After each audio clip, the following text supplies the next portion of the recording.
नमस्कार मेरे प्यारे दोस्तों, स्वागत है आप सभी का एक बार फिर से आपके अपने यूट्यूब चैनल मिस्टर कोल ऐश द टीचर में।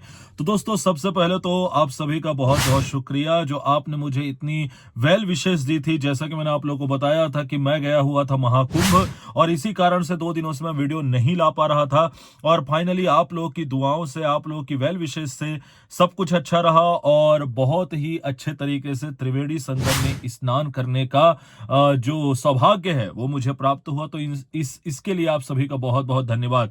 तो चलो दोस्तों, आज के टॉपिक की ओर बढ़ते हैं। चूंकि मैं 2 दिन से वीडियो नहीं ला पा रहा था, इसलिए आप लोग की बहुत डिमांड आई थी कि sir CTET versus JS TET का ऑर्डर कॉपी आ चुका है, इसके ऊपर वीडियो बनाइए। तो हियर आई एम दोस्तों, पूरी की पूरी एनालिसिस वीडियो लेकर के मैं आप लोग के समक्ष उपस्थित हो चुका हूं। सबसे पहले तो मैं आपको बता दूं दोस्तों कि जैसा कि आप लोगों को पता है कि इस मामले की जो सुनवाई है वो ऑनरेबल जस्टिस महेश्वरी और ऑनरेबल जस्टिस बिंदल जी के द्वारा की जा रही थी। और इत्तेफाक की बात यह है दोस्तों कि दोनों ने अपने अलग अलग जजमेंट जो है वो यहां पर दिए हुए हैं।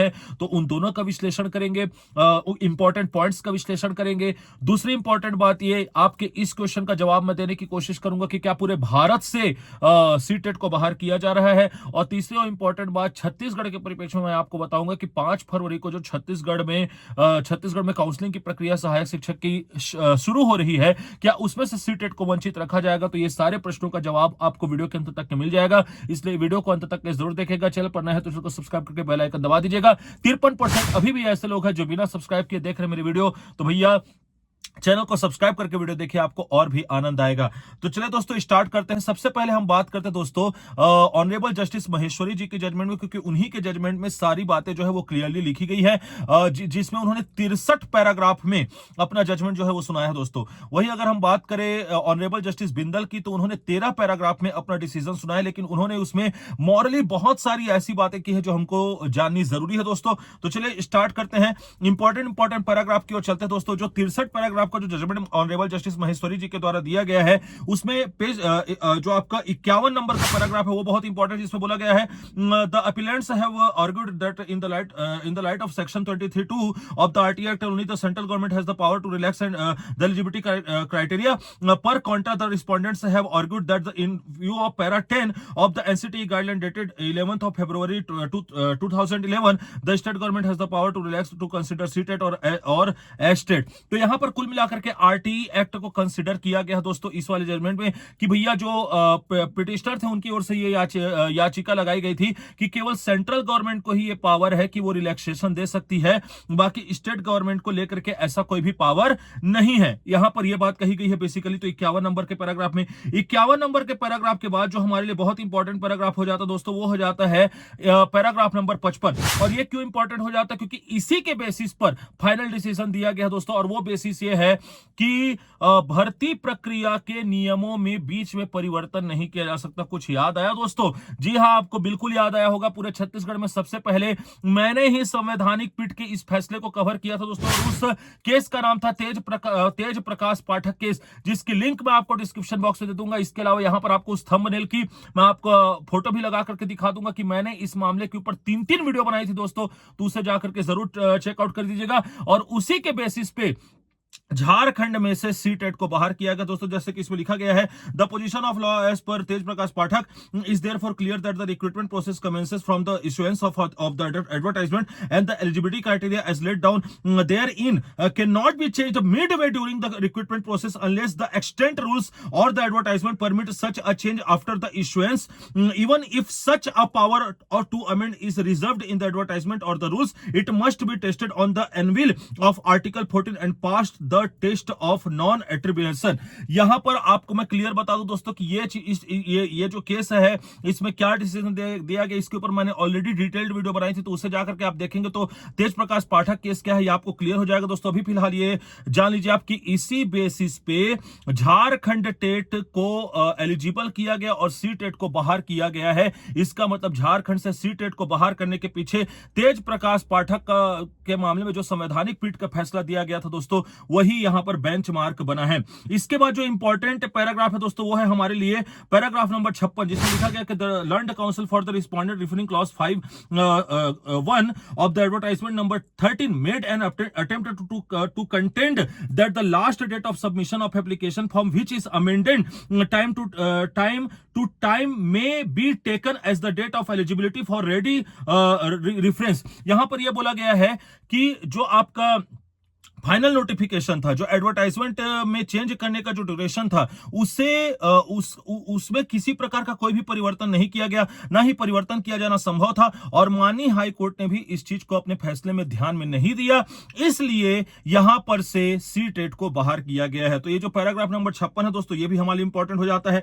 फिर आप आ जाइए पैराग्राफ नंबर 62, जिसमें लिखा गया कि during pregnancy of this appeals IA number 1975/27/2024 has been filed by the applicants seeking declaration of the 2024 amendment rules or ultra wires to the RTE Act as per the discussion made here in above.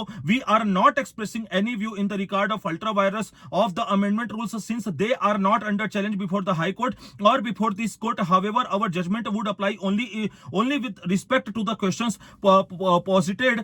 To answer, we make it clear that if wires of the 2024 amendment rules is assailed before appropriate forum by the parties, it may be looked into on its own merit uninfluenced by the observation made in this judgment। यहां पर यह बोला गया है कि जो appeal करता थे, मतलब कि रिस्पोंडेंट की अगर हम लोग बात करें कि सीटेट को यहां पर क्यों वैलिड किया गया, तो इसमें बोला जा रहा है कि इसे आरटीई एक्ट का क्या माना जा रहा है, आरटीई एक्ट का उल्लंघन किया हुआ माना जा रहा है। लेकिन यहां पर माननीय सुप्रीम कोर्ट ने यह क्लियर किया कि हमारी नजर में किसी प्रकार का उल्लंघन जो है यहां पर आरटीई एक्ट के मामले में नहीं हुआ, और हमारा जो डिसीजन है वो किसी प्रकार से हाई कोर्ट से इन्फ्लुएंस नहीं है, उससे बिना इन्फ्लुएंस हुए ये डिसीजन हम दे रहे हैं कि सीटेट जो है वो आपका झारखंड से क्या हो जाएगा, बाहर हो जाएगा। और फाइनली दोस्तों जो पैराग्राफ नंबर 63 है जिसमें क्लियर कर दिया गया कि accordingly the present appeals filed by the applicants are allowed with the following directions. मतलब कि जो अपील किया गया था कि भैया जेटेट को ही अप्लाई बस करने दिया जाए, झारखंड से उनको मान्य कर दिया गया। The impugned judgment of the high court permitting the candidates of CTET and as STET holders of neighboring states to participate in ongoing selection process to the post of assistant teacher of primary and upper primary schools pursuant to advertisement number 13 stands set aside। Clear हो गया होगा आपको। The JTET holders who were processing the request qualification under the 2022 recruitment rules prior to the 2024 amendment and participated shall be eligible for the appointment and their result be declared forthwith and the appointments be made strictly on merit. यहां पर कर दिया गया कि केवल और केवल जेटेट के बेसिस पे ही एक नई मेरिट लिस्ट बनाई जाए, और इस बात का बिल्कुल ख्याल रखा जाए कि जेटेट का जो भी सूची बनेगी वो अकॉर्डिंग टू मेरिट लिस्ट बने और उसमें किसी प्रकार की कोई भी गलती नहीं होनी चाहिए। We make it clear that the CTET holders or STET holders who have applied after the judgment of the high court or after amendment in the rules of or advertisement would not be eligible for the recruitment in furtherance to the advertisement number 13/2023। मतलब कि जो advertisement निकाली गई थी और high court के decision के बाद अगर किसी सीटेट कैंडिडेट को अलाउ किया गया है तो ऐसे सीटेट कैंडिडेट भी बिल्कुल भी एलिजिबल नहीं होंगे उस पोस्ट के लिए। Ordered accordingly pending application if any shall stand disposed of. तो यहां पर क्या कर दिया गया, फाइनली अपना जजमेंट सुना करके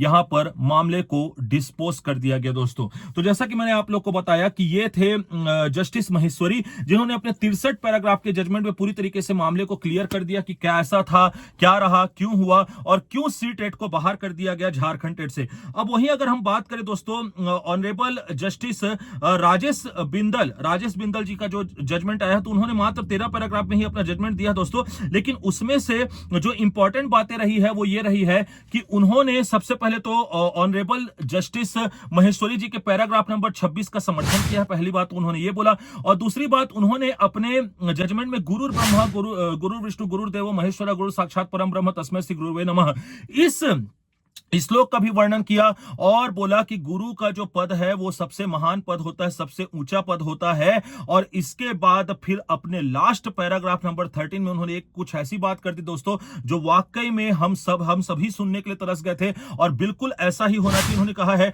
कि in the case in hand from the selection stage only the candidates for the post of assistant teacher have been made to indulge in litigation which should be avoided and for that matters for all kinds of service policies. This will enable the employees to concentrate more on their job than the litigation. यहां पर इन्होंने clear किया है कि जो बार बार शिक्षक भर्ती चाहे वो किसी भी राज्य की हो बिना किसी केस से उलझे हुए पूरा नहीं हो पा रहा है, तो इस प्रकार की प्रक्रिया बंद होनी चाहिए ताकि शिक्षक केवल और केवल अपने काम पर कॉन्सेंट्रेट कर सके, ना कि वे कानूनी पचड़ों में फंसे। और बिल्कुल सही बात है दोस्तों, चाहे आप बिहार का मामला देखें, चाहे आप झारखंड का मामला देखें, और तो और चाहे आप हमारे छत्तीसगढ़ का मामला देखें कि अभी तक के 2023 का जो शिक्षक भर्ती है वो अभी भी कोर्ट के पहलू पे अटका हुआ है सहायक शिक्षक मामले में। तो दोस्तों ये था पूरा का पूरा जजमेंट जो कि मैंने आप लोग के समक्ष रख दिया।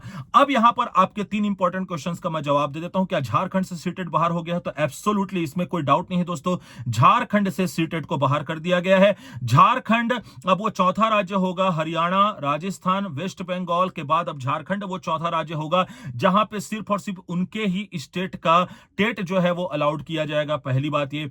दूसरी इंपॉर्टेंट बात मैं आपको बता दूं कि क्या इसे ऑल ओवर इंडिया में लागू किया गया है? तो दोस्तों जजमेंट में कहीं पर भी इसे ऑल ओवर इंडिया में लागू किया हुआ नहीं बोला गया है, इसलिए ऑल ओवर इंडिया में लागू नहीं होता।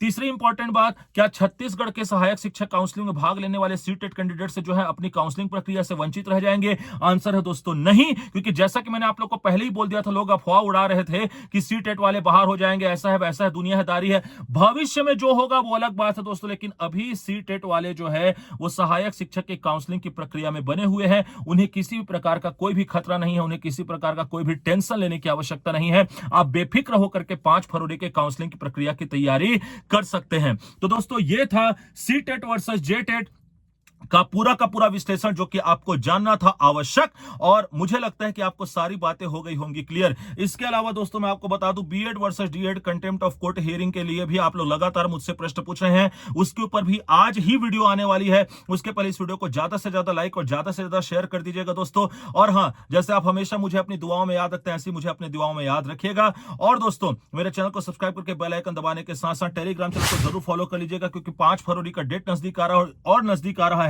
आप लोग एक के बाद एक इंपॉर्टेंट डॉक्यूमेंट्स की सीरीज की वीडियो जो मैं भूला नहीं हूं दोस्तों, तो उसे देखने के लिए टेलीग्राम चैनल को जरूर ज्वाइन कर लीजिएगा। इसके अलावा मुझसे अपनी किसी प्रकार की क्वेरीज को शांत करने के लिए इंस्टाग्राम पर मुझे जरूर फॉलो करिएगा। फॉलो करके मैसेज करेंगे तो जरूर आपका मैसेज रिक्वेस्ट मुझ तक पहुंचेगा। मैं मिलूंगा आपसे नेक्स्ट वीडियो में, तब तक के लिए आप अपना और अपने से जुड़े लोगों का रखिएगा ख्याल। धन्यवाद।